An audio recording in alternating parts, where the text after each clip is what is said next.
ஓம் சாந்தி. எல்லோரும் குஷியாக இருக்கிறீங்களா?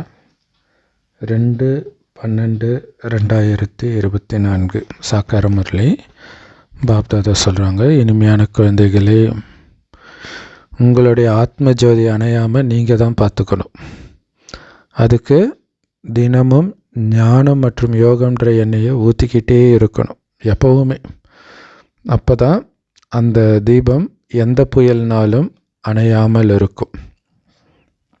ஸோ இந்த ஆத்ம ஜோதி அணையாமல் பார்த்துக்கிறது தான் நம்மளுடைய வேலையே. அணையா ஜோதி, அணையா தீபம் எல்லாமே இதோடைய நினைவாக பக்தி மார்க்கத்தில் வந்தது தான். கேள்வி: குப்தமான தந்தைக்கிட்ட இருந்து குப்தமான ஆஸ்தியை அடைவதற்கு எந்த முயற்சி பண்ணணும்? முயற்சியும் குப்தமான முயற்சி. அது என்ன முயற்சி? உள்நோக்கு முகத்தில் இருக்கக்கூடிய முயற்சி. சுற்றி என்ன நடக்குது கவலை இல்லை. என் மனம் பாபாவோட மட்டும் இணைஞ்சு இருக்குதா? ஆழ்ந்த அமைதியில் இருக்குதா? ஆழ்ந்த அமைதியிலையும் பாபா நினைவிலையும் இருப்பதன் மூலமாகத்தான் அந்த குப்தமான ஆஸ்தி நமக்கு கிடைக்கிது. ஸோ பாபாவுடைய நினைவிலே சரீரத்தை விடுறது அவ்வளோ அற்புதமானது. அந்த நினைவு கட்டே ஆகக்கூடாது. ஆக்சுவலாக எல்லாருமே கடவுள் நினைவில் தான் சரீரத்தை விடுவாங்க, அந்த துக்கம் தாங்காமல். ஆனால் நம்ம ஆனந்தமாக சரீரத்தை விடுவோம். 2 பேருக்கும் வித்தியாசம் இருக்குது. ஸோ அப்போ பாபா நினைவிலே மூழ்கி சரீரத்தை விடும்போது கஷ்டமே அனுபவமாகாது. வெண்ணெயிலிருந்து முடி எடுக்கிற மாதிரி ஆத்மா வெளியேறுன்றார்.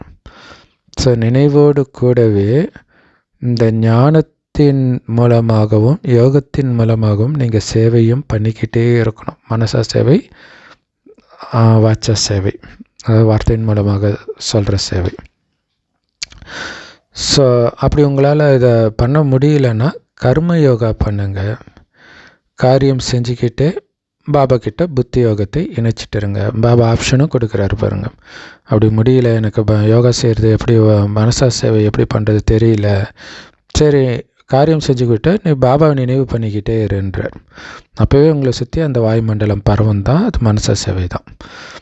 ஸோ நீங்கள் நிறைய பேரை சந்தோஷப்படுத்துனீங்க அப்படின்னா உங்களுக்கு நிறைய ஆசீர்வாதம் கிடைக்கும். இந்த ஆசீர்வாதம் தான் உங்களுக்கு அங்கே வருமானமாக சேமிப்பாகுதுன்றது புரிஞ்சுக்கணும்.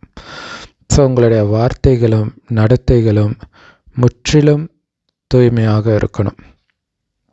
அதில் நீங்கள் கவனம் கொடுக்கணும் இல்லையா?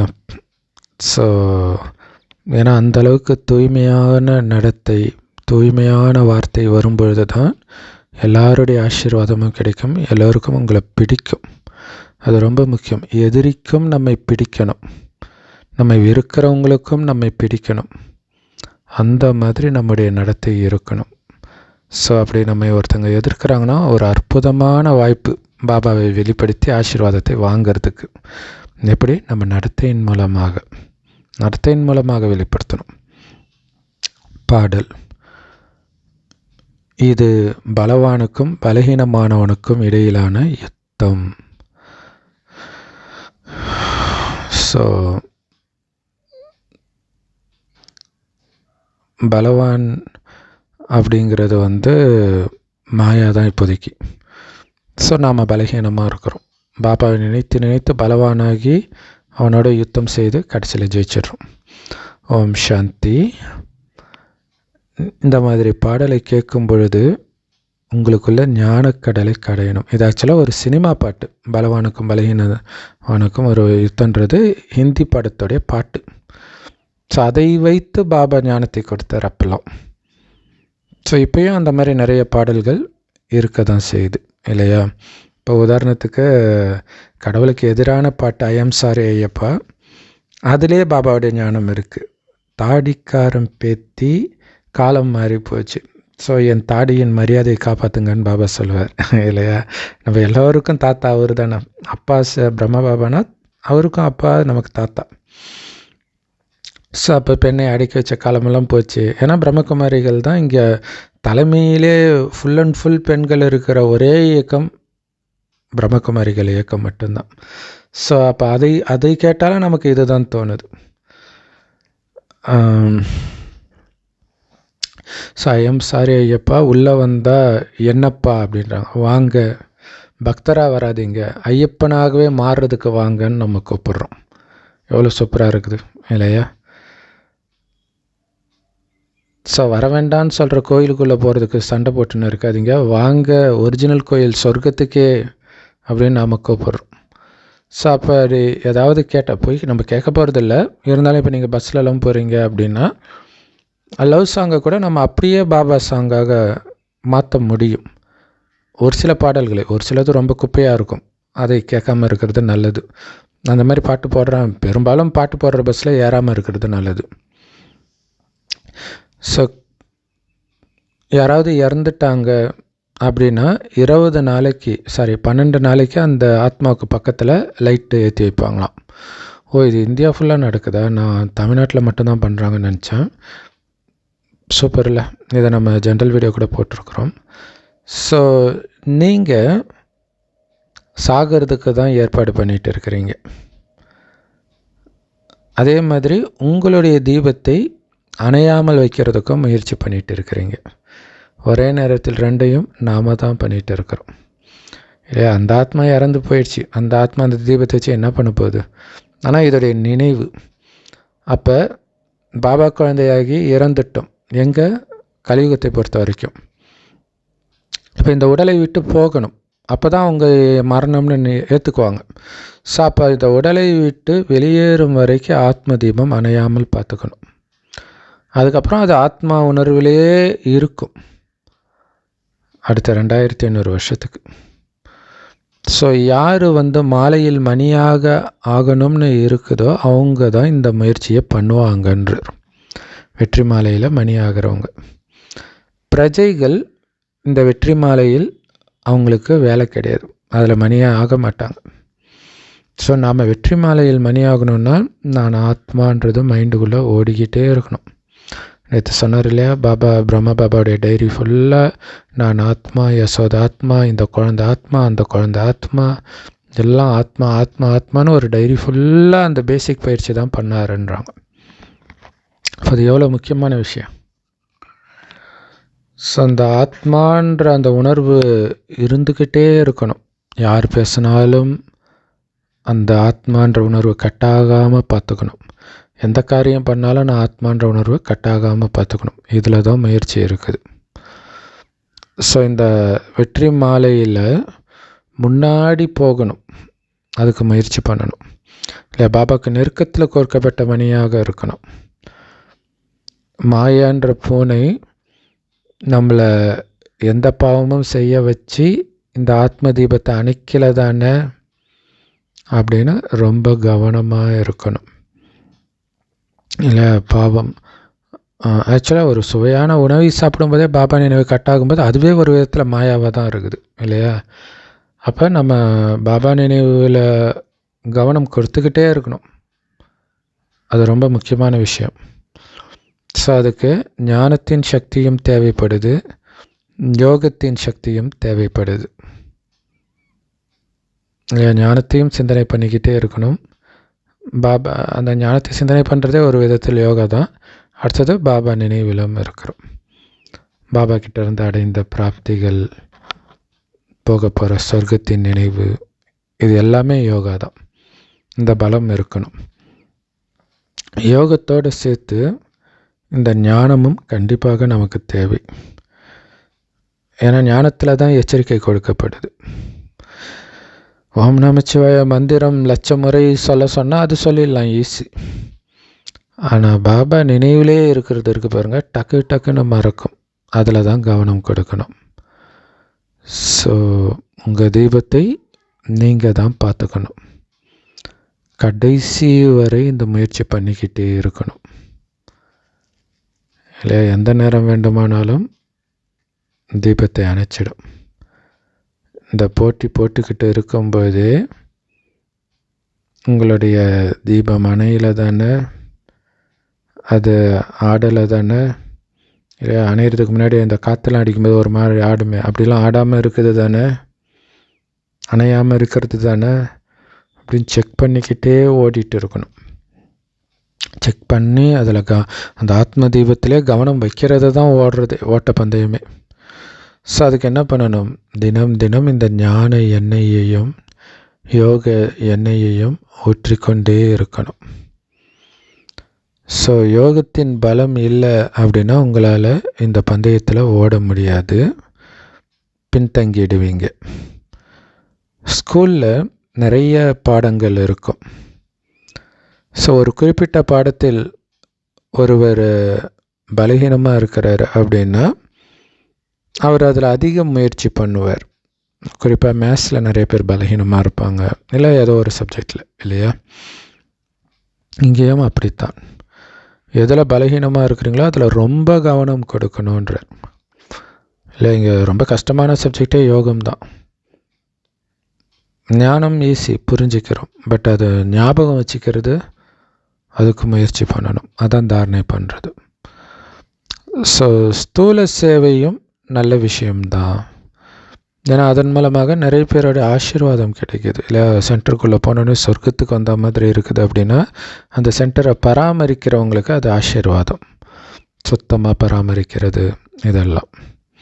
அதேமாதிரி சாப்பாடு, போகு, அது செய்கிறவங்களுக்கு ஆசீர்வாதம் கிடைக்கிது. சில குழந்தைங்க இந்த ஞானத்தின் மூலமாக சேவை செய்கிறாங்க. நாளுக்கு நாள் சேவை அதிகரிச்சுக்கிட்டே தான் இருக்கும். ஸோ ஒரே ஓனரே 7-8 கடை வச்சுருப்பார். ஆனால் அந்த 7-8 கடையும் ஒரே மாதிரியே ஓடும்னு சொல்ல முடியாது. சில கடையில் கஸ்டமர் கம்மியாக இருப்பாங்க, சில கடை ரொம்ப நல்லா ஓடும். ஸோ ஒரு நாள் வரும், அந்த நேரத்தில் உங்களுக்கு தூங்குறதுக்கு கூட நேரம் இருக்காது, அவ்வளோ கஸ்டமர் வருவாங்க. அத்தனை பேர் பிரம்மகுமாரி சென்டரை நோக்கி படையெடுப்பாங்க, ஞானத்தை கொடுங்க கொடுங்கன்ட்டு. ஏன்னா எல்லோருக்கும் அந்த ஞானக்கடல் பாபா நம்மளுடைய புத்தி பையை ஞான ரத்தினங்கள், அழிவற்ற ஞான ரத்தினங்கள்னால நிரப்புறதுக்கு வந்திருக்கிறாரு. இதன் ஆதாரத்தில் தான் நம்முடைய அடுத்த கல்பத்தின் தலைவிதி நிர்ணயிக்கப்படுதுன்னு தெரிஞ்சு ஓடி வருவாங்க. அந்த நேரம் நிறைய குழந்தைங்க வருவாங்க, கேட்கவே கேட்காதீங்க, அவ்வளோ பேர் வருவாங்கன்றார். ஏன்னா ரொம்ப அற்புதமான பொருள் ரொம்ப மலிவான விலையில் ஒரு கடையில் விற்கிதுன்னா மனிதர்கள் ஒருத்தருக்கு ஒருத்தர் சொல்லுவாங்க, இல்லையா? ஸோ அதே மாதிரி தான் இந்த ஞானம் பற்றி எல்லோருக்கும் தெரிந்து இது ஃப்ரீயாகவே கிடைக்குதா அப்படின்னு எல்லாம் ஓடி வருவாங்க.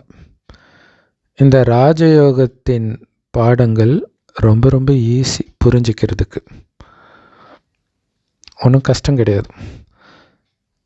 ஸோ எப்போ எல்லோரும் இந்த ஞான ரத்தினங்களை பிரம்மகுமாரி சென்டர்லேருந்து அடைய முடியும் அப்படின்னு தெரிஞ்சுக்கிறாங்களோ அப்போ தொடர்ந்து வந்துக்கிட்டே இருப்பாங்க.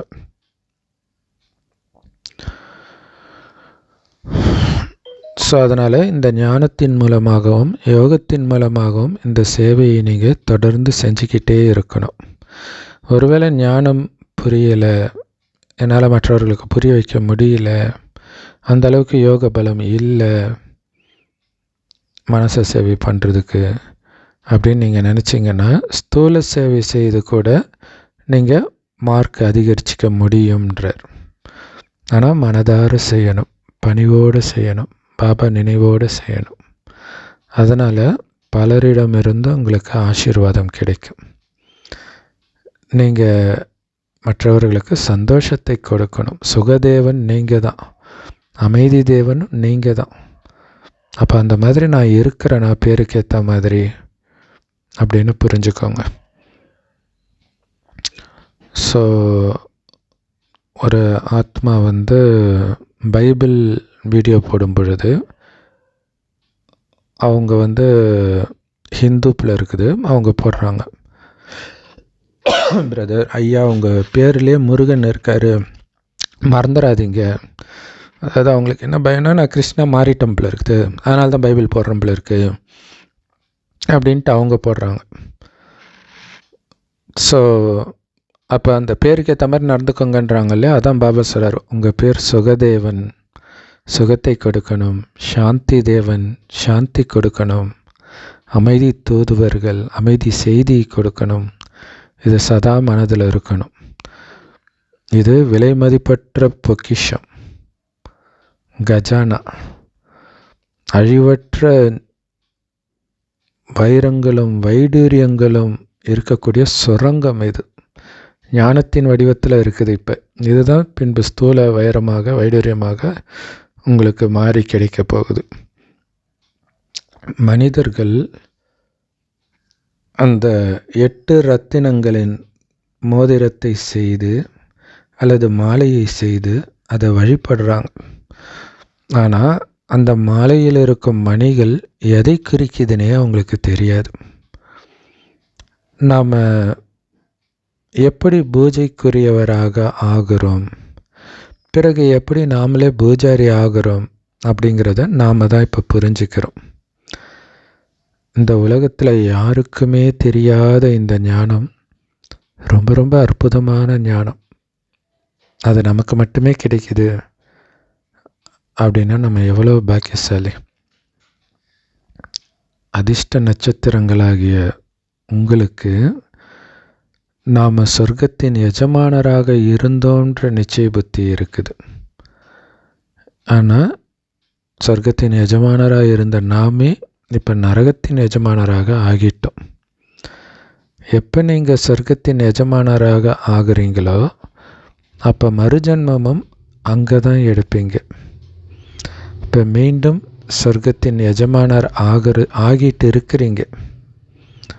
ஸோ பிராமணர்களாகிய உங்களுக்கு மட்டும்தான் மனிதனை தேவதையாக்கக்கூடிய இந்த சங்கமயுகத்தை பற்றி தெரியும்.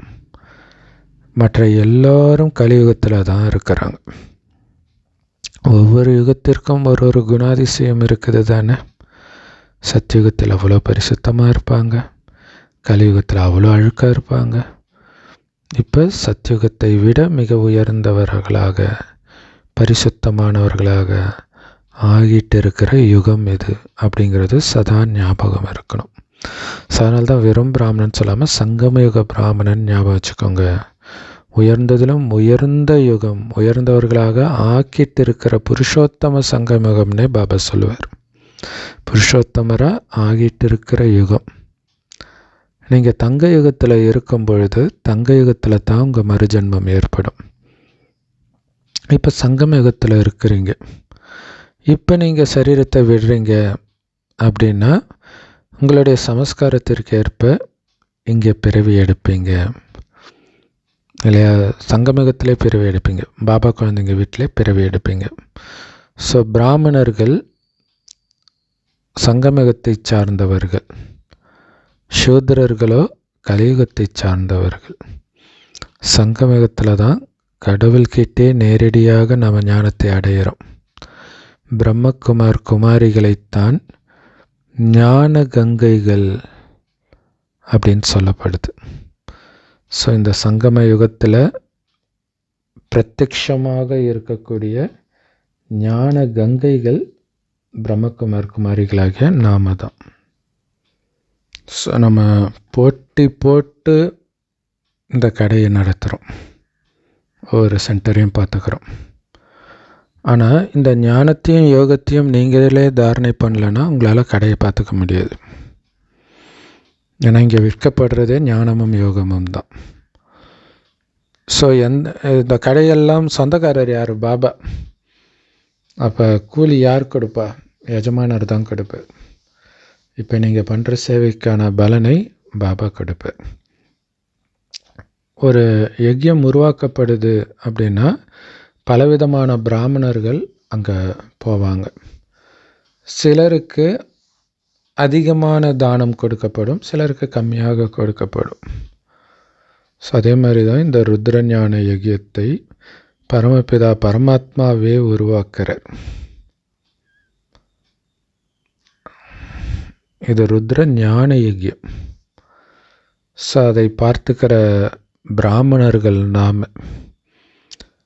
இந்த யஜ்யத்திலிருந்து தான் மனிதன் தேவதையாக மாறி வரான். ஸோ அங்கே யாகம் நெருப்பில் வளர்ப்பாங்க. யாகத்தை தான் ஹிந்தியில் யஜ்யம்ன்றாங்க. ஸோ நெருப்பில் விலை உயர்ந்த பொருளை எல்லாம் போடுவாங்க,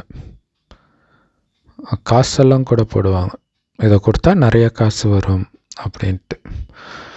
ராமாயணத்தில் பார்த்திங்கன்னா ஒரு அசுரன், நான் ஒரு காலத்தில் தேவதையாக இருந்தேன், அகங்காரத்தில் ஆடினேன், அதனால் முனிவர் என்னை சபிச்சு இப்படி அசுரன் ஆக்கிட்டாரு அப்படின்னு சொல்லுவான். ஸோ இப்போ நான் மறுபடியும் தேவதை ஆகணும் அப்படின்னா ராமர் தீமூட்டி அதில் அவனை வச்சு எரிக்கணும், அப்போ தான் தேவதை ஆக முடியும் அப்படின்னு சொல்லுவான். அதே மாதிரி வைப்பார், அதே மாதிரி அவன் தேவதையை நன்றி சொல்லிட்டு போயிடுவான். ஸோ அதாவது மனிதர்கள் இந்த யஜ்யத்தில் தன்னை அர்ப்பணிக்கும் பொழுது தேவதையாக ஆகிறாங்க. அப்படி மாற்ற வேண்டியது தான் பிராமணர்களாக நம்மளுடைய காரியம், தொழில் அப்படின்னு பாபா சொல்கிறார். வேறு எந்த யஜ்யத்திலும் நாங்கள் மனிதன்லேருந்து தேவதையாகிட்டு இருக்கிறோன்னு யாரும் சொல்ல முடியாது. ஸோ இதுதான் ருத்ர ஞான யஜ்யம். இதை பாடசாலை, ஸ்கூலுன்னும் சொல்லலாம். இந்த ஞானத்தை படிக்கிறதன் மூலமாக தான் ஒவ்வொருத்தருக்கும் தேவதை பதவி கிடைக்குது, ஞானத்தின் மூலமாகவும் யோகத்தின் மூலமாகவும். நாம்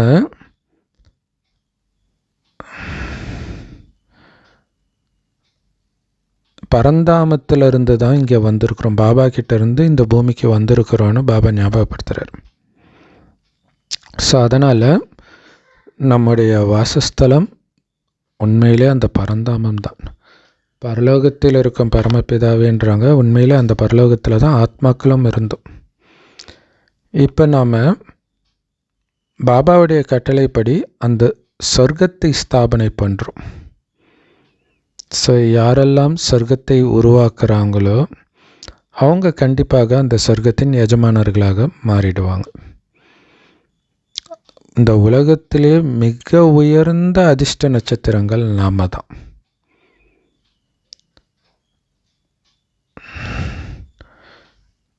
ஸோ ஞான சூரியன், ஞான சந்திரன், ஞான நட்சத்திரங்கள் எல்லாமே இங்கே தான் இருக்கிறோம்.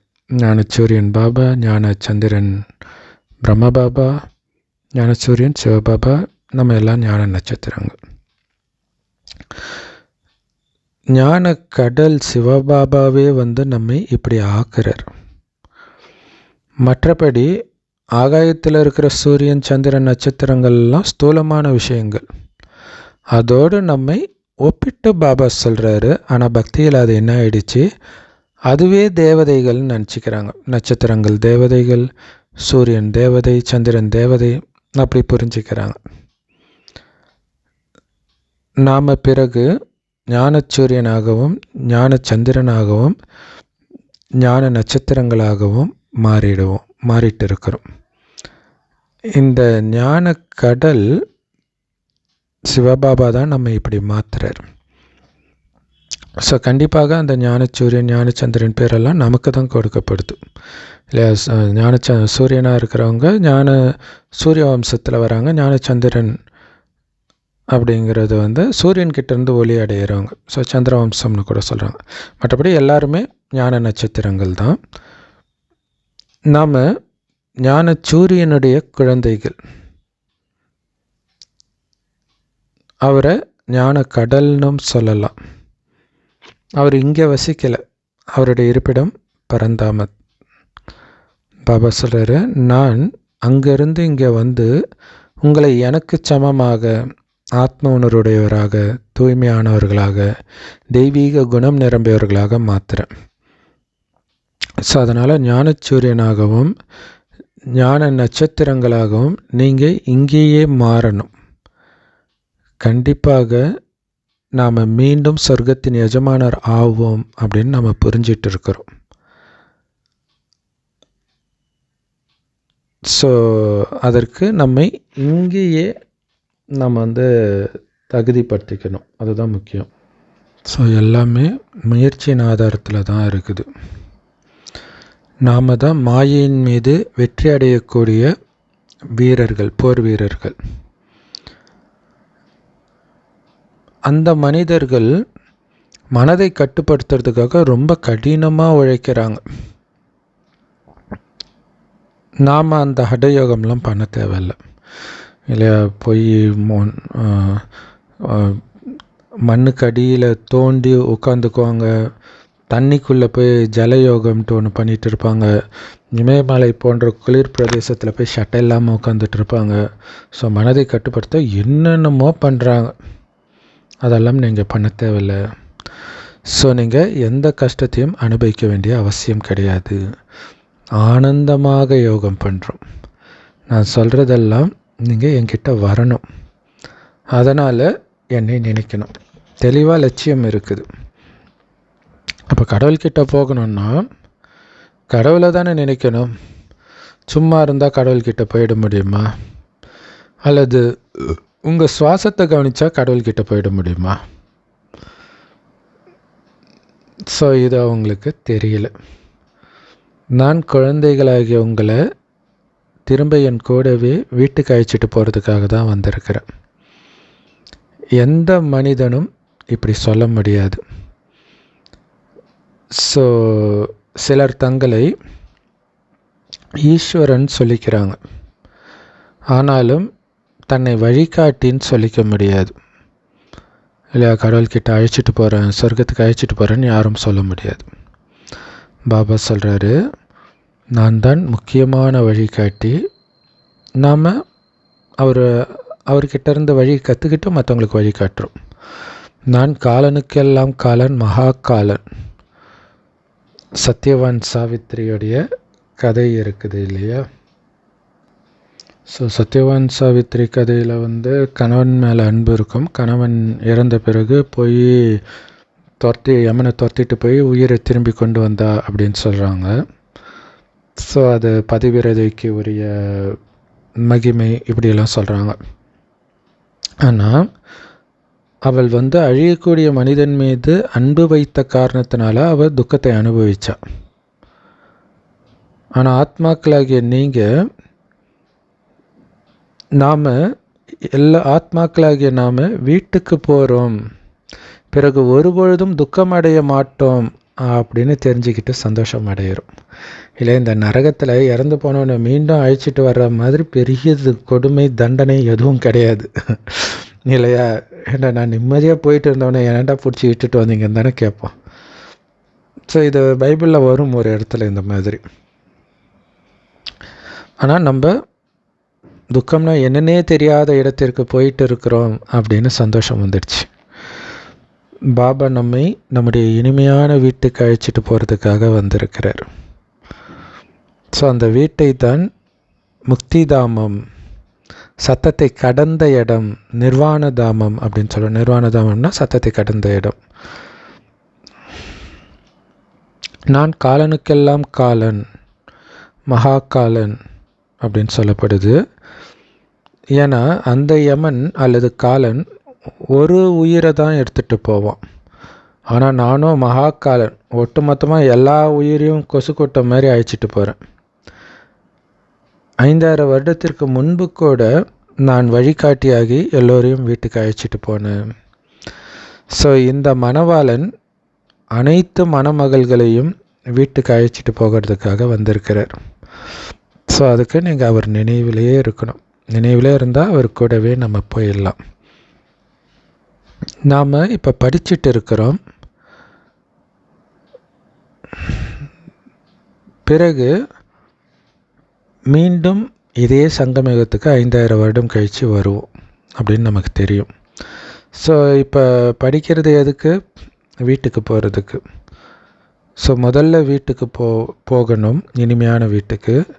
பிறகு அங்கேருந்து மீண்டும் இங்கே, அதாவது பூமிக்கு சத்தியுகத்தில் சுகத்தை அனுபவிப்போம். குழந்தைகளாகிய நீங்கள் தான் சொர்க்கத்தின் நட்சத்திரங்கள்னு சொல்கிறார். ஆனால் இப்போ நரகத்தின் நட்சத்திரங்களாக இருக்கிறீங்கன்றதை விட இருந்தீங்க. ஏன்னா இப்போ நரகத்தை விட்டு நம்ம புத்தினால் விலகிட்டோம். ஸோ குழந்தைகளாகிய நீங்களோ இப்போ அதிர்ஷ்ட நட்சத்திரங்கள் ஆகிட்டீங்க. ஏன்னா சொர்க்கத்துக்கு போக போகிறீங்க உங்களுடைய முயற்சிக்கு ஏற்ப. ஸோ தாத்தாவுடைய சொத்து நமக்கு கிடைக்கிது. இது ரொம்ப ரொம்ப சக்திசாலியான சுரங்கம். இந்த சுரங்கம் ஒரு முறை தான் வெளிப்படுது, இப்பயே அள்ளிக்கோங்க. ஸோ இது எவ்வளோ அதிசயமான சுரங்கம் இல்லையா? இப்போ தான் இது வெளிப்படுது. ஸோ மற்ற சுரங்கங்களும் வெளிப்பட்டுக்கிட்டே இருக்கும். நீங்கள் அதை தேடினீங்கன்னா நிறைய கிடைக்கும். ஆனால் இல்லை, இப்போ பெட்ரோல் சுரங்கம் கிடைக்கிது, தங்க சுரங்கம் கிடைக்கிது, இந்த மாதிரி நிறைய சுரங்கங்கள் கிடைக்க தான் செய்யுது. தேடினா கிடைக்கும். ஆனால் இந்த ஞான ரத்தினங்களின் சுரங்கம் நீங்கள் எங்கே தேடினாலும் கிடைக்காது. ஒரே ஒரு முறை, 5,000 வருடத்துக்கு ஒரு முறை சங்கமேகத்தில் மட்டுமே கிடைக்குதுன்னா இதோடைய வேல்யூ எவ்வளோன்னு பார்த்துக்கோங்க. ஸோ நிறைய புஸ்தகங்கள் இருக்குது, அதையெல்லாம் யாரும் ரத்தினங்கள்னு சொல்கிறது கிடையாது. ஸோ பாபா தான் ஞான கடலாக இருக்கிறாரு. ஸோ இது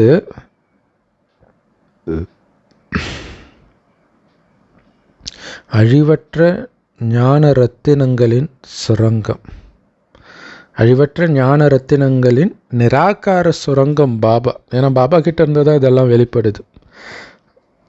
ஸோ அதன் மூலமாக நம்முடைய புத்தியின்ற பை இந்த ரத்தினங்கள்னால நிரப்பப்படுது. அப்போ குழந்தைங்களுக்கு எவ்வளவு சந்தோஷம் இருக்கணும். உலகத்தில் யாருக்கும் கிடைக்காத சுரங்கம் நமக்கு மட்டுமே கிடைச்சிருக்குது. சுரங்கம் இருக்குது, வாங்கன்னு கூப்பிட்டா கூட வரமாட்டுறாங்க. ஸோ அதனால் உங்களுக்கு இந்த ஆன்மீக கர்வம் இருக்கணும், ஆன்மீக பெருமிதம் இருக்கணும். ஸோ எந்த கடை நல்ல பிஸ்னஸ் நடக்குதோ அது ரொம்ப ஃபேமஸ் ஆகிடும். ஸோ அதே மாதிரி யார் சேவை ரொம்ப செய்கிறாங்களோ, எந்த சென்டரில் அதிக சேவை செய்கிறாங்களோ அந்த கடை வந்து ஃபேமஸ் ஆகிடும். ஸோ அந்த ஊர்லேயே எல்லாருக்குமே பிரம்மகுமாரியை பற்றி தெரியும். ஸோ அப்போ அந்த அளவுக்கு சேவை செய்கிறாங்கன்னு அர்த்தம். நீங்கள் பிரஜைகளையும் உருவாக்கணும், வாரிசையும் உருவாக்கணும். ஸோ உங்களுடைய புத்தின்ற பையை இந்த ரத்தினங்களால் நிரப்பிக்கிட்டு போய் மற்றவர்களுக்கு தானம் பண்ணணும். பரமபிதா பரமாத்மா ஞான கடலாக இருக்கிறாரு. உங்களுடைய பையை இந்த ஞான ரத்தினங்களால் நிரப்பிக்கிட்டு இருக்கிறார்.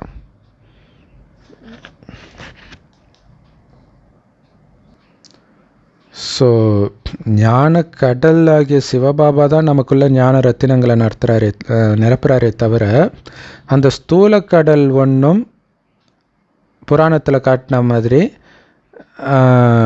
தேவதைகளுக்கு ரத்தினங்கள் தட்டு நிறைய நிரப்பி கொடுக்கறது கிடையாது. ஏன்னா துர்கை அவதாரம் பார்த்திங்கன்னா கடல்ல இருந்து வரா மாதிரி வரும்போதே தட்டு ஃபுல்லாக ரத்தினத்தோடு வரா மாதிரி காட்டுவாங்க. அது ஸ்தூல கடலின் விஷயம் கிடையாது, ஞானக்கடல் சிவபாபாவுடைய விஷயம். அந்த கடலில் இருந்தால் ரத்தினம் கிடைக்கும். ஸோ இது ஞான ரத்தினங்களின் விஷயம்.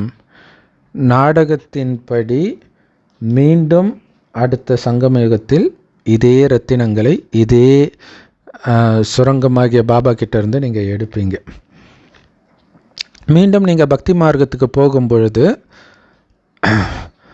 அங்கே கூட அளவற்ற வைரம் வைடூரியம் உங்களுக்கு இருக்கும். அதை வச்சு தான் அவ்வளோ ஆடம்பரமாக கோயில்கள்லாம் கட்டுறீங்க. எப்போ நிலநடுக்கம்லாம் ஏற்படுதோ அப்போ எல்லாமே மண்ணுக்கடியில் போயிடும். ஸோ நிறைய மாளிகைகள் வந்து நரகத்திலே கூட ஆரம்பத்தில் கட்டப்பட்டிருக்கும். ஒன்று மட்டும் கிடையாது அரண்மனைகள். ஸோ இங்கே கூட பாருங்களாம், ஆட்சியாளர்கள் ஒருவரோட ஒருவர் போட்டி போட்டுக்கிட்டு அவங்களுடைய இடங்களை எல்லாம் கட்டுறாங்க.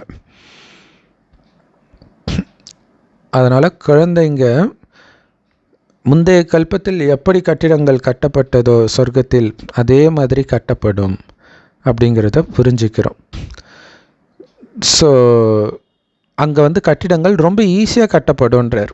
இங்கெல்லாம் வருஷக்கணக்காகுது இல்லை வீடு கட்டுறதுக்கே, அங்கே அப்படிலாம் ஆகாது, சீக்கிரமாக வந்துடும்.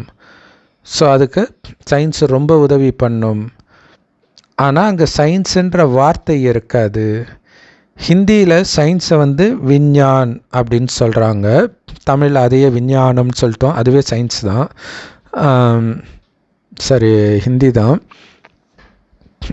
இப்போ விஞ்ஞான் பவன் அப்படின்னு சொல்கிறாங்க. ஸோ விஞ்ஞான் அப்படிங்கிறது இந்த ஞானத்துக்கான விஷயம்.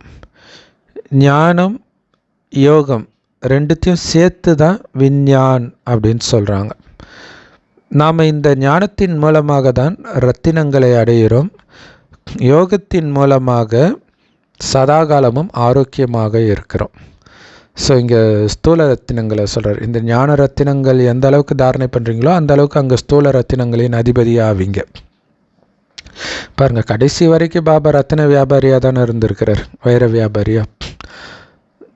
ஸோ யோகத்தின் மூலமாக ஆயுளும் அதிகரிக்கும். ஆத்மாவுடைய ஆயுள் 5000 வருடம். ஸோ இது ஞானம் மற்றும் யோகத்தின் ஞானம். இதன் மூலமாகத்தான் சொர்க்கத்தில் நிறைய மாளிகைகள் உருவாக்கப்படுது. இந்த ஞான ரத்தினங்கள் அங்கே ஸ்தூல ரத்தினங்களினால் உண்டாக்கப்பட்ட மாளிகைகளாக மாறுகிறது, கட்டப்படுகிறது. இந்த ஞானத்தின் முழுமையும் நாம் இப்போ புரிஞ்சுக்கிறோம். நாம் பாரதத்தை சொர்க்கமாக ஆக்கிட்டு இருக்கிறோம் அப்படின்னு தெரிஞ்சுக்கிறோம். அது உங்களுக்கு போதையை கொடுக்கணும் இல்லையா? ஒரு படம் அப்படி ஓடுது, அமரன்ட்டு நாட்டுக்காக சண்டை போட்டு செத்து போயிட்டான். அதுக்கு அவ்வளோ இது. அதனால் நாடு ஒன்றும் மாறிடலை. ஆனால் நம்மை இந்த மாதிரி துக்கமே இல்லாத ஒரு உலகமாக நம்ம மாற்றுறோம் அப்படின்னா அதுதான் உண்மையிலே பெருமைக்குரிய விஷயம். அந்த படத்தில் நடித்த நடிகருக்கு கூப்பிட்டு அவார்டு கொடுக்குறாங்க, நமக்கு யாரும் கொடுக்க மாட்டாங்க. அதுக்கு பதிலாக பாபா சொர்க்கத்தையே கொடுப்பார். அந்த சொர்க்கத்தின் எஜமானராக பதவி கொடுப்பார். ஸோ அதனால் இந்த பழைய உலகத்தின் மீதோ பழைய உடலின் மீதோ உங்களுக்கு எந்த விதமான பற்றும் இருக்கக்கூடாது, யாருடைய உடலின் மீதும். ஏன்னா இந்த உடலை விட்டுட்டு நீங்கள் போகணும் சொர்க்கத்துக்கு. அங்கே உங்களுக்கு புது உடல் கொடுக்கப்படும். அதனால் இந்த பழைய உடலை பார்த்தும் பார்க்காமல் இருக்க கற்றுக்கணும். சொர்க்கத்தில் இருக்கும்போது உங்களுக்கு தானாகவே பழைய உடலை விட வேண்டிய நேரம் வரும்பொழுது நான் புது உடலை எடுக்க போகிறேன் அப்படின்னு புரிஞ்சிக்குவீங்க. ஸோ எப்போ பழைய உடலை விடுவீங்கன்னு கூட உங்களுக்கு தெரியுன்றார். ஸோ அதனால் அங்கே உங்களுக்கு அதிர்ச்சியும் இருக்காது, துக்கமும் இருக்காது. காரணம், எதன் மீதும் பற்று இருக்காது. பற்று இருந்தால் தானே அது அதிர்ச்சியாக இருக்கும். இன்னொரு விஷயம், நீங்கள் போகிறதுனால யாருக்கும் அங்கே நஷ்டம் கிடையாது, எல்லாருக்கும் எல்லாமே இருக்கும். அது ஒன்று இருக்குது. ஸோ புது உடலை எடுக்கிறது நல்லது தானே. நம்ம எத்தனையோ உடலை விட்டுட்டு தான் வந்திருக்கிறோம். இருக்கிறதுலே மோசமான உடல் இப்போ இருக்கிறது தான். அப்போ இதை விடுறதுல உங்களுக்கு என்ன துக்கம்? இருக்கிறதுல பெஸ்ட்டு உடல், பெஸ்ட்டு ஃபேமிலி, பெஸ்ட்டு உலகம், பெஸ்ட்டு இயற்கை எல்லாமே கிடைக்க போகுது. அங்கே போக போகிறோம். அந்த பயணம் செய்கிறது ஆத்மா. அதுதான் ஆன்மீக பயணம் தான் 84 பிறவியும். பாபா முந்தைய கல்பத்தில் என்னவாக நம்மை ஆக்கினாரோ அதே மாதிரி இப்போவும் ஆக்குறார். அதாவது மனிதன்லேருந்து தேவதைகள் ஆக்குறார். கண்டிப்பாக முந்தைய கல்பத்தில் கூட இப்போ இருக்கிற மாதிரியே அளவற்ற மதங்கள் இருந்திருக்கும். ஆனால் இதெல்லாம் கீதையில் எழுதப்படலை. நடந்ததே நடக்குதுன்ற ரகசியம் எதுலேயுமே எழுதப்படலை. பிரம்மா மூலமாக ஆதிசனாதன தேவி தேவதா தர்மத்தின் ஸ்தாபனை அப்படின்னு சொல்லப்படுது. ஸோ எப்படி எண்ணற்ற தர்மங்களின் அழிவு ஏற்படுது அப்படிங்கிறத நீங்கள் புரிய வைக்கலாம். இப்போ அந்த ஒரு தர்மத்தின் ஸ்தாபனை நடந்துக்கிட்டு இருக்குது. பாபா வந்துட்டார். பாபா எப்போ வராரு? எப்போ தேவதா தர்மத்தின் குணாதிசயங்கள் முற்றிலுமாக மறையுதோ அப்போ தான் பாபா வந்தார். வந்து அதுக்கு உயிர் கொடுக்கிறார் மீண்டும் ஞானத்தின் மூலமாக.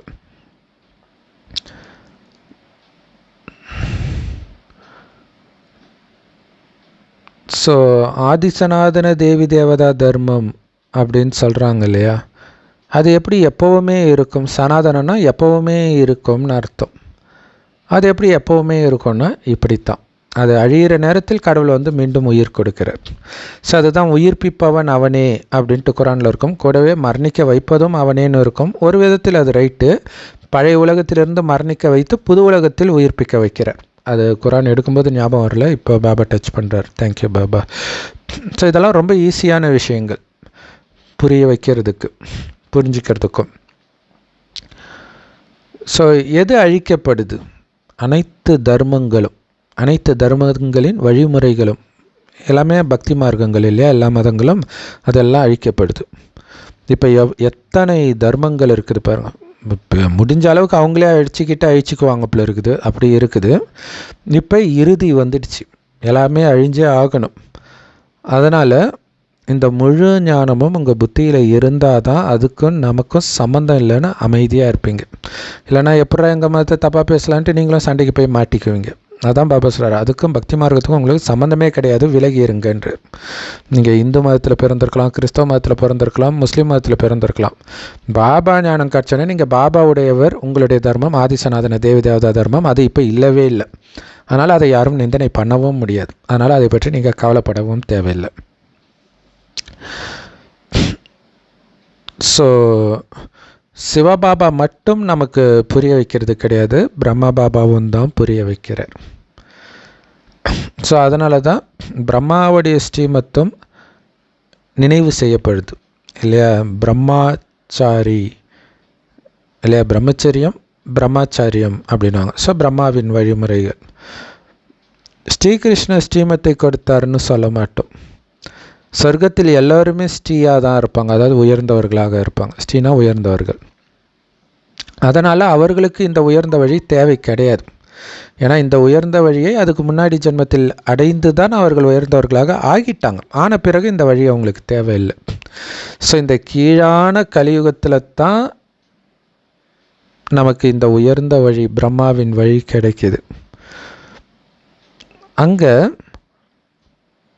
எல்லாருடைய வழியும் உயர்ந்ததாகவே இருக்கும். ராஜாவுடைய வழி, ராணியுடைய வழி, பிரஜைகளுடைய வழி எல்லாம் ஒரே வழியாக வேறு இருக்கும். ஆனால் இங்கே எல்லாமே தாழ்ந்தது பல வழி வேறு. அதனால் இங்கே இருக்கிற வரைக்கும் நீங்கள் ஒரு முடிவு எடுக்கனா கூட மற்றவங்ககிட்ட கேட்கறது உங்கள் மண்டையை பிச்சுக்கிற மாதிரி ஆகிடும். ஸோ இது எனக்கு ஒரு +1 படிக்கும்போது ஒரு இங்கிலீஷ் வாத்தியார் சொன்னார், நீ உனக்கு ஒரு விஷயம் சரின்னு பட்டுச்சுன்னா நீ யாருக்கிட்டையும் கேட்காம நீ பாட்டுக்கு பண்ணிகிட்டே இரு. கேட்டேன்னா கடைசி வரைக்கும் உன்னை நல்ல காரியம் பண்ணவே விட மாட்டாங்கன்ட்டு. ஸோ அது பாபாவே சொன்னதா இப்போ புரியுது. சரி. ஸோ எப்படி அவங்க எல்லாருடைய வழியும் உயர்ந்ததாக இருந்துச்சு சொர்க்கத்தில்? யாரோ ஒருத்தர் அவங்களுக்கு கொடுத்துருக்கணும் இல்லையா, அதுக்கு முன்னாடியே கொடுத்துருக்கணும். ஸோ அதனால தான் ராமருக்கு யார் இதெல்லாம் சொல்லி கொடுக்குறாங்கன்ட்டு அவங்க அப்பா கேட்பார் அடிக்கடி. அவன் மட்டும் எப்படி இவ்வளோ தர்மப்படி நடக்கிறான், அவனை வழி நடத்துறது யார்? அப்போ முன் ஜென்மத்தில் அவர் எடுத்திருந்திருக்கணும். தேவதைகளுக்குத்தான் உயர்ந்த வழி கொடுக்கப்பட்டு இருந்தது. ஏற்கனவே பிறக்கிறதுக்கு முன்னாடியே உயர்ந்த வழியோடு அவங்க வந்துட்டாங்க முன் ஜென்மத்தில் வாங்கிட்டு. ஏன்னா இப்போ பாபா நமக்கு கொடுக்குற இந்த ஸ்ரீமத் உயர்ந்த வழியின் மூலமாகத்தான் சொர்க்கமே உருவாக்கப்படுது. மற்றபடி அசுர வழிப்படி நரகம் உருவாக்கப்படுது. சிவபாபா ஸ்ரீமத்தை கொடுக்குறாரு, இதை புரிஞ்சிக்கிறது ஈஸி தானே. ஸோ இந்த எல்லா கடைகளும், அதாவது பிரம்மகுமாரி சென்டர்கள் அத்தனையும் சிவபாபாவுக்கு சொந்தமானது. ஸோ அதை நடத்தக்கூடிய குழந்தைகள் நீங்கள் இல்லையா. ஓனருடைய கடை ஓனருடைய பசங்க நடத்துவாங்க இல்லையா, அது மாதிரி நீங்கள் நடத்துகிறீங்க. ஸோ யார் கடையை நல்லா நடத்துகிறாங்களோ அவங்களுடைய பெயரும் பிரபலமாகும். மற்ற பிஸ்னஸ் மாதிரியே தான் இல்லையா. இல்லை, ஒரு நகை கடைனா நகை கடைக்கு எது நல்லா ஓடுதோ அந்த கடையுடைய பேர் ஃபேமஸ் ஆகும். துணி கடைனா எது நல்லா ஓடுதோ அதோடைய பேர் ஃபேமஸ் ஆகும். அதே மாதிரி தான் இங்கேயோன்றார். ஆனாலும் இந்த பிஸ்னஸை ரொம்ப கம்மியானவர்களால் தான் பண்ண முடியுது. நீங்கள் எல்லோரும் இந்த பிஸ்னஸ் பண்ணணும். சின்ன குழந்தைங்க கூட இந்த ஞான யோகத்தின் பிஸ்னஸ் பண்ண முடியும். செம்மையாக இருக்கும் சின்ன குழந்தை இந்த ஞானத்தை சொன்னாங்கன்னா. ஸோ அதனால் உங்களுடைய புத்தியில் சாந்தி தாமமும் சுகதாமமும் சதா இருக்கட்டும், வச்சிருங்க இல்லையா. நான் சாந்தி தாமத்துக்கு போகிறேன், சுகதாமத்துக்கு போகிறேன், அது மனதில் இருந்துக்கிட்டே இருக்கணும். அந்த மனிதர்கள் ராமா ராமான்னு சொல்கிறாங்க. இங்கே நீங்கள் அமைதியாக இருந்து பாபாவை நினச்சிக்கிட்டு இருக்கணும். வாயை திறந்து எதையும் ஜபிக்கிறது கூட கிடையாது. ஆனால் நீங்கள் சொல்லலாம், பாபான்னு சொல்லலாம் இல்லையா, பாபான்னு சொல்லலாம், பாப்தாதான்னு சொல்லலாம், சொல்லவே கூடாதுன்னு இல்லை. ஆனால் சொல்லணும்னு அவசியமும் கிடையாது. ஆனால் அங்கே ராமராமன் சொல்லியே ஆகணும் வாயை திறந்து இல்லையா. ஸோ ரெண்டுத்துக்கும் வித்தியாசம் இருக்குது. ஸோ இங்கே உணர்ந்து பாபாவை நினைக்கிறோம். ஏன்னா அவர் எப்படி இருப்பாருன்னு நமக்கு தெரியும், அவர் என்ன பண்ணுறாருன்னு தெரியும். ஸோ அப்போ அவரை நினைக்கும்போது நமக்கு ஆனந்தமும் அமைதியும் வருது. விஷ்ணுபுரியும் சிவபுரியும் புரிஞ்சுக்கிறதுக்கு ரொம்ப ஈஸி. சிவபுரி எது? பரந்தாமம், சிவபாபா இருக்கிற இடம். விஷ்ணுபுரி விஷ்ணு இருக்கிற சொர்க்கம், சத்தியுகம். ஸோ உங்களுடைய இனிமையான வீட்டையும் இனிமையான ராஜ்யத்தையும் நினைவு பண்ணிக்கிட்டே இருங்க. ஹடயோகத்தில் ஸ்தூலமாக உச்சரிக்கிறதுக்கு மந்திரம் கொடுக்குறாங்க. ஆனால் இங்கே சூக்ஷ்ம மந்திரம் என்னது? பாபாவுடைய நினைவு. அதிசூக்ஷ்மம். நீங்கள் நினைவில் இருக்கிறீங்கன்னு கூட யாருக்குமே தெரியாது. ஆனால் இந்த நினைவின் மூலமாக தான் நம்ம சொர்க்கத்தின் எஜமானர்களாக ஆகிறோம். நீங்கள் வேறு எந்த மந்திரமும் ஜபிக்க வேண்டிய அவசியமே கிடையாது. ஜஸ்ட்டு நினைவு மட்டும் இருக்கட்டும்.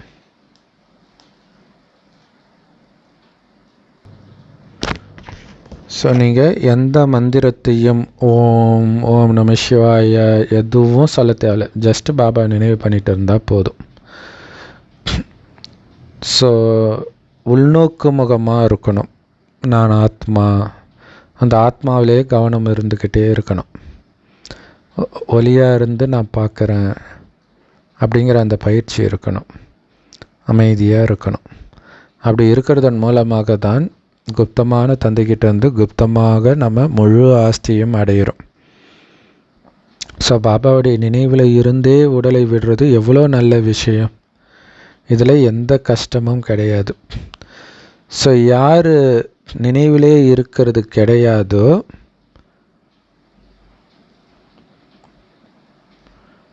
அவங்க இதை ப்ராக்டிஸ் பண்ணுங்கன்றார்.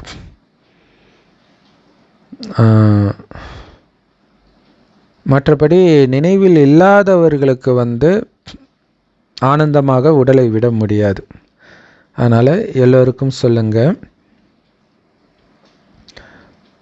பாபா சொல்கிறாரு, கடவுள் சொல்கிறாரு, என்னை நினைவு செஞ்சுக்கிட்டே இருந்தீங்கன்னா கடைசியிலும் உங்களுக்கு என்னுடைய நினைவு இருக்கும். அதனால் உயர்ந்த பதவியை நீங்கள் அடைவீங்க அப்படின்னு சொல்லுங்கள். இந்த நினைவின் மூலமாகத்தான் உங்களுடைய பல ஜென்மங்களின் பாவம் அழியும்.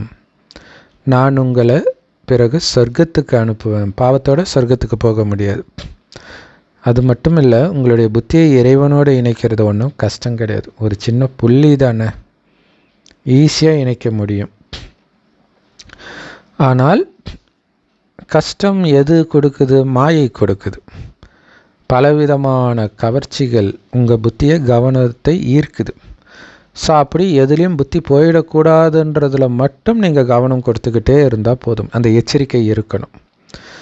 நீங்கள் முற்றிலும் தூய்மையாக சதோபிரதானமாக ஆகணும் அப்படின்னு விரும்புனீங்கன்னா உங்களுடைய நடத்தையும் அவ்வளவு தூய்மையாக இருக்கணும்.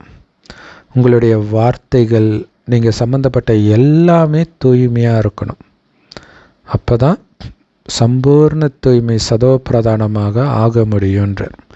இப்போ உங்களுடைய பேச்சு, குறிப்பாக உங்கள் நண்பர்கள்கிட்ட, பிராமண பரிவாரத்துக்கிட்ட, லௌகீக பரிவாரத்துக்கிட்ட, உங்கள் குடும்பத்தில் அவங்கக்கிட்ட பேசும்பொழுது இந்த பயிற்சி பண்ணணும். அப்போ தான், ஏன்னா பெரும்பாலும் வெளியில் நம்ம நல்லா பேசுவோம், ஆனால் வீட்டில் தான் ஒழுங்காக பேச மாட்டோம். ஸோ வீட்டிலையே நீங்கள் நல்லா பேசுனீங்கன்னா தானாகவே அது உங்களுடைய குணமாக மாறிடுச்சின்னு அர்த்தம். ஸோ இதுக்கு முன்னாடி எல்லாருக்கிட்டையும் நீங்கள் எப்படி பேசுனீங்களோ அதிலிருந்து இப்போ முற்றிலும் மாறி இருக்கணும். அதில் அன்பை உணரணும். நீங்கள் பேசுகிறதுல அன்பை உணரணும். அவங்க அந்த மாதிரி நீங்கள் பேசணும். ஸோ அப்படின்னா என்ன அர்த்தம் தெரியுமா? முதல்ல உங்களுக்குள்ளேயே பேசிக்கிட்டே இருக்கணுன்றார். நான் எவ்வளோ அன்பான ஆத்மா இல்லை, எவ்வளோ கோபப்பட்டாலும் நான் அன்பாக தான் பேசுவேன்ல, இனிமையாக தான் பேசுவேன்ல, இப்படி நீங்கள் உங்கள்கிட்ட சொல்லிக்கிட்டே இருக்கணும். ஆனால் மனிதர்கள் சினிமா பார்க்கும்பொழுது தானாகவே அந்த ஹீரோ மாதிரி, ஹீரோயின் மாதிரி தன்னை நினச்சிக்கிறாங்க, சிலர் வில்லன் மாதிரி கூட நினச்சிக்குவாங்க. ஸோ அப்போ தனக்குத்தானே தவறான குணங்களை அவங்க தாரணை பண்ணிக்கிறாங்க. ஸோ அதனால தான் பாபா சினிமா பார்க்குறது, நாவல் படிக்கிறது இதெல்லாம் ரொம்ப கெட்ட பழக்கம் அப்படின்னு சொல்கிறார். ஸோ உங்களுடைய வாழ்க்கை துணை கிட்ட பேசுகிறீங்க அப்படின்னா கூட ரொம்ப அன்பாக அதே நேரத்தில் தூய்மையாகவும் இருக்கணும். ஸோ இங்கே நமக்கு துணைவனாக இருக்கிறது பாபா. ஸோ பாபா துணைவன். அடுத்தது நம்ம சேவைக்கு கூட இருக்கிறவங்க எல்லார்கிட்டையுமே அன்பாக பேசணும், ரொம்ப முக்கியமான விஷயம். ஸோ ஒரு பாடல் கூட இருக்குது, என்னுடைய பிரியதர்ஷனே எப்போவுமே விலை மதிப்பற்ற வார்த்தைகளையே பேசு, ஒப்பற்ற வார்த்தைகளையே பேசு, இனிமையான வார்த்தைகளே பேசு அப்படின்னு ஒரு சினிமா பாட்டு இருக்குது, இப்படி இருக்குது. தமிழ்லையும் அது மாதிரி நிறைய பாடல்கள் இருக்கும்னு நினைக்கிறேன். ஸோ ஒரு பாட்டு வரும் இல்லையா, குழலூதும் கண்ணனுக்கு குயில் பாடும் பாட்டு கேட்கவில்லையான்னு வரும். ஸோ அப்போ குழலோசை அதுவும் இனிமையாக இருக்கும், குயில் பாடுற பாட்டும் இனிமையாக இருக்கும். ஸோ அப்போ அந்த காதலர்களுக்கு இடையிலே இனிமையான வார்த்தைகள் அப்படின்னு இருக்குது. ஸோ நமக்கு நம்ம எல்லோருக்கும் பிடிக்கணும். அப்போ எப்படி இருக்கணும் நம்மளுடைய வார்த்தைகள்? நீங்கள் ரூப்பாகவும் பசந்தாகவும் இருக்கிறீங்க.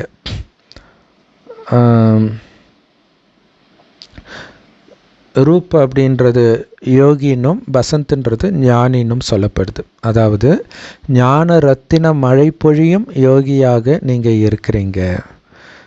இல்லை, ஞான ரத்தின மழை பொழியிறீங்க, ஆனால் அதை ரொம்ப இனிமையாக பொழியணும். அதுக்கு பாபா நினைவில் இருந்து அந்த பாபாவுடைய குழந்தைக்கிட்ட பேசிகிட்டு இருக்கிறேன், என் அப்பாவின் குழந்தை என் சகோதரன்கிட்ட பேசிகிட்டு இருக்கிறேன், அந்த நினைவு மைண்டுக்குள்ளே ஓடிக்கிட்டே இருக்கணும். நீங்கள் பேசும்போது அது ஓடிக்கிட்டே இருக்கும்போது தான் நீங்கள் பேசுகிற விதத்தில் அந்த தெய்வீகம் இருக்கும். இல்லாட்டினா சாதாரணமாக சொல்கிற மாதிரி இருக்கும். அவங்களுடைய வெளிப்புற தோற்றத்திற்கேற்ற எண்ணங்கள் உங்களுக்குள்ளே வர ஆரம்பிச்சிடும். ஸோ ரொம்ப ஜாக்கிரதையாக புருவமத்தியை பார்த்து நம்ம ஞானத்தை கொடுக்கணும். ஆத்மாக்கள் ரூப்பாக மாறுறீங்க, அதாவது ஞான ரூபமாக மாறுறீங்க. பாபாவோ ஞான கடலாக இருக்கிறார். அப்போ கண்டிப்பாக அவர் அந்த ஞானத்தை தான் பேசுவார். ஏன்னா ஒரு ஞான கடல்லேருந்து ஞானம் தானே வரும். அந்த ஸ்தூல கடல்லேருந்து தண்ணி தான் கிடைக்கும். அது மாதிரி ஞான கடல்லேருந்து ஞானம் தான் கிடைக்கும். அவர் வாயை திறந்தாலே ஞானம் தான் இருக்கும். அவர் சொல்கிறாரு, நான் ஒரே முறை தான் இங்கே இந்த உடலை எடுக்கிறேன் இல்லையா. அப்போ பக்தி மார்க்கத்தில் அவர் வந்தாரா, இந்த மேஜிக் நடந்துச்சு, அந்த மேஜிக் நடந்துச்சு, இந்த நாயன்மார்கிட்ட வந்தாரா, அந்த நாயன்மார் எதுவுமே நிஜத்தில் நடந்தது கிடையாது. ஒருவேளை காட்சி கிடைச்சிருக்கலாம், அல்லது கற்பனை கதைகளாக இருந்திருக்கலாம். ஆனால் பாபா ஒரே தடவை வந்தாலும் அவர் பண்ணுற மேஜிக் சாதாரண மேஜிக் கிடையாது. உலகத்தையே சொர்க்கமாக்குறார். குப்பையாக கடந்த நம்மளை ரத்தினமாக மாற்றுறார், வைரமாக மாற்றுறார். என்ன மாதிரி மேஜிக் இது! ஸோ அதனால் பாபாவும் ரூப் பசந்த் தான், ஞானி மற்றும் யோகியாக இருக்கிறார். இருந்தாலும் இவ்வளோ நிரம்பிய அந்த தந்தையால் பேசுகிறதுக்கு வாய் கிடையாது சொந்தமாக. அதனால தான் பிரம்மா பாபாவுடைய உடலை எடுக்க வேண்டியதாக இருக்குது. ஆனால் அதுக்காக இந்த பிறப்பிறப்பு சக்கரத்தில் அவர் நுழையிறது கிடையாது. கடைசியில் டைரெக்டாக ஒரு வயோதிகர் உடலை நுழைஞ்சு ஞானத்தை கொடுத்துட்டு போயிடுறார். மறுஜன்மத்தில் வருவது கிடையாது. ஆனால் ஆத்மாக்களாகிய நீங்களோ மறுஜன்மத்தில் வரீங்க. குழந்தைகளாகிய நீங்கள் பாபா கிட்ட அப்படியே உங்களை அர்ப்பணிக்கிறீங்க, சரண்டர் பண்ணுறீங்க. அதனால் பாபா சொல்கிறாரு, என்கிட்ட சரண்டர் ஆகிட்டீங்கல்ல, நான் சொல்கிறதெல்லாம் கேட்பீங்க தானே, எதன் மீதும் பற்று இருக்கக்கூடாதுன்றார். யார் மீதும் எதன் மீதும் பற்று இருக்கக்கூடாது. உங்கள் உடல் மீதும் பற்று இருக்கக்கூடாது. உங்கள் புத்தி, அறிவு, திறமை எதன் மீதும் பற்று இருக்கக்கூடாது.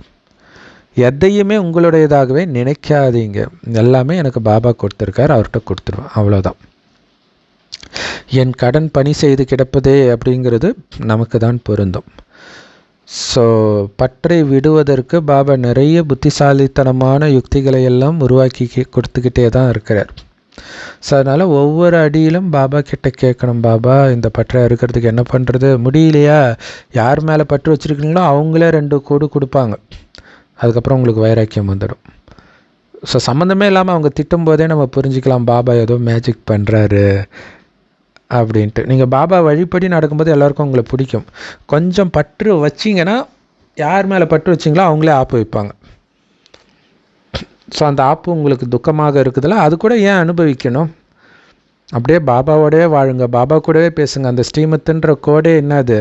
பாபா கூட பேசுகிறது, பாபா மடியில் உட்காந்துட்டு இருக்கிறது, சொர்க்கத்தை நினைக்கிறது, இதுதான் நம்ம உலகமே. இதை விட்டு கொஞ்சம் வெளியில் போனீங்கன்னா முடிஞ்சு போச்சு. மாயா அப்படியே அடித்து தூக்கி கடாசிட்டு போயிடும். ரொம்ப ஜாக்கிரதையாக இருக்கணும். சீதை ராவணன் எப்போ கடத்துறான், எப்படி கடத்துறான்?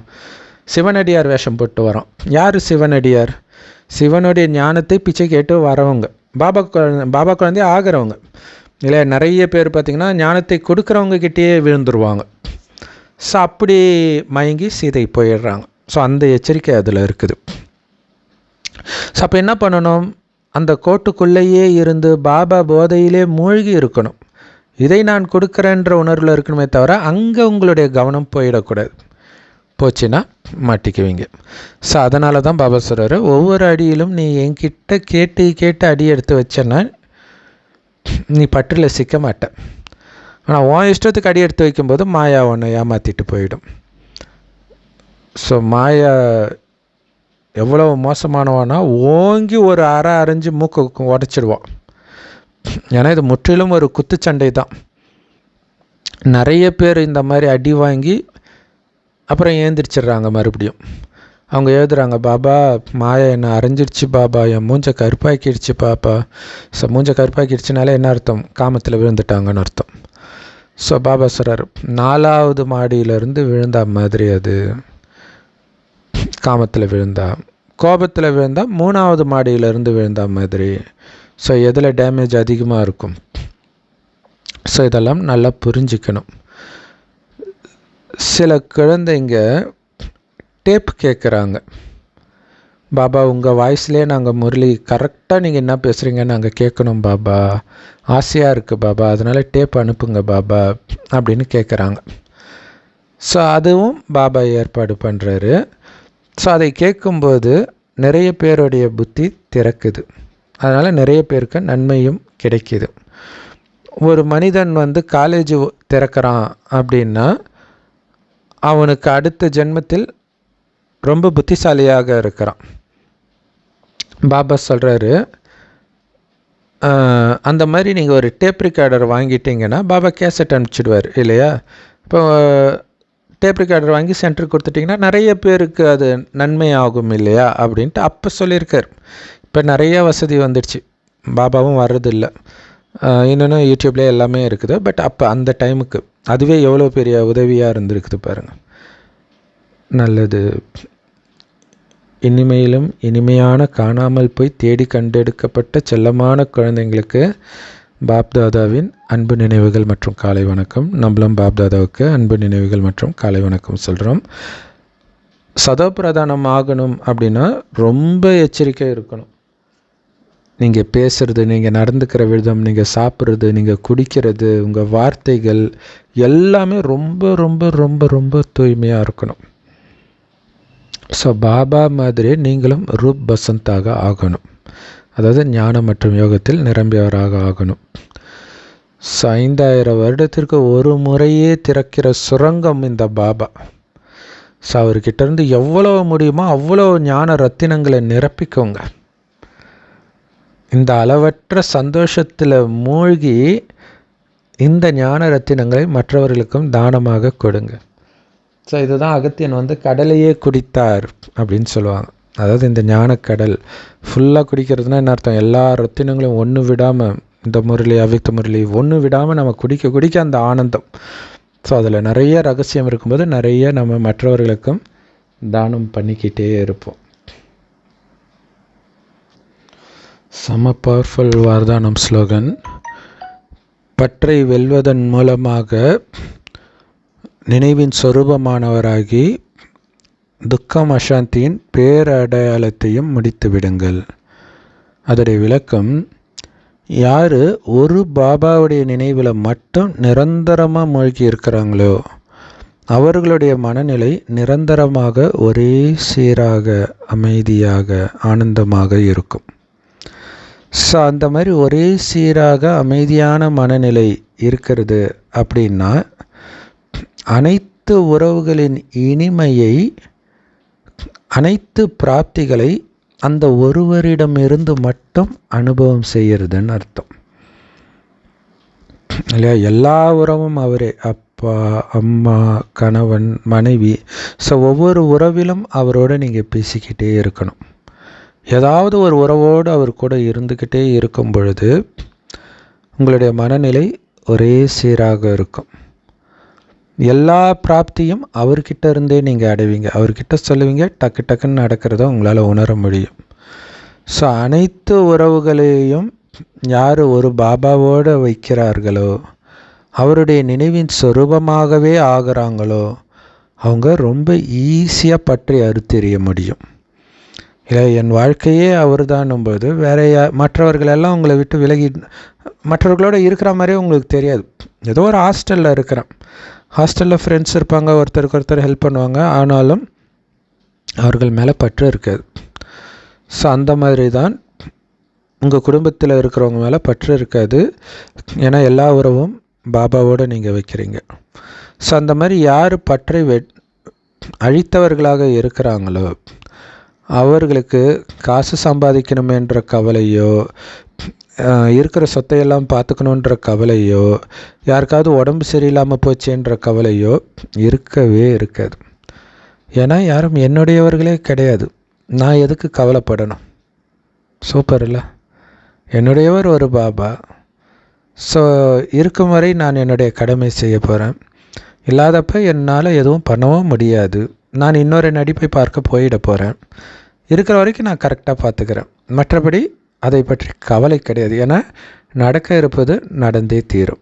அதில் நன்மை கண்டிப்பாக இருக்கிறது.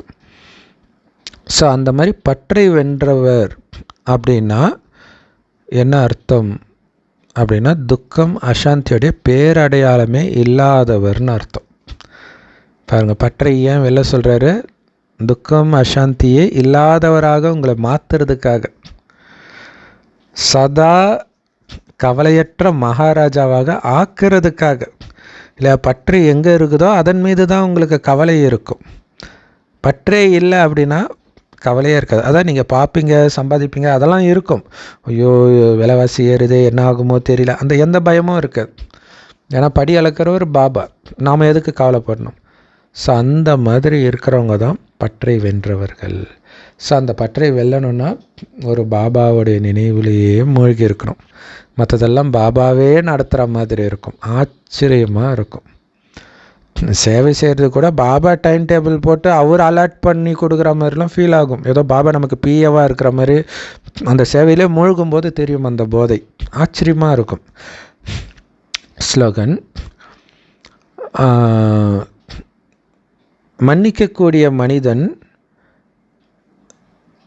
கருணை நிரம்பியவராகி எல்லோருக்கும் ஆசீர்வாதத்தை கொடுத்துக்கிட்டே இருப்பார். இல்லை, மன்னிக்கிறதுன்றது அவன் செஞ்ச தப்பை மன்னிச்சிட்டு மறக்கிறது மட்டும் கிடையாது. அவன் நல்லா இருக்கணும்னு மனதார ஆசீர்வாதமும் பண்ணுவாங்க. அதுதான் மன்னிக்கும் மனிதன். எவ்வளோ சூப்பரான பாயிண்ட் இல்லை ஸ்லோகன். ஓம் சாந்தி. Love you Bap Dada. Thank you Bap Dada. குஷியாக இருங்க, குளிர்ச்சியாக இருங்க.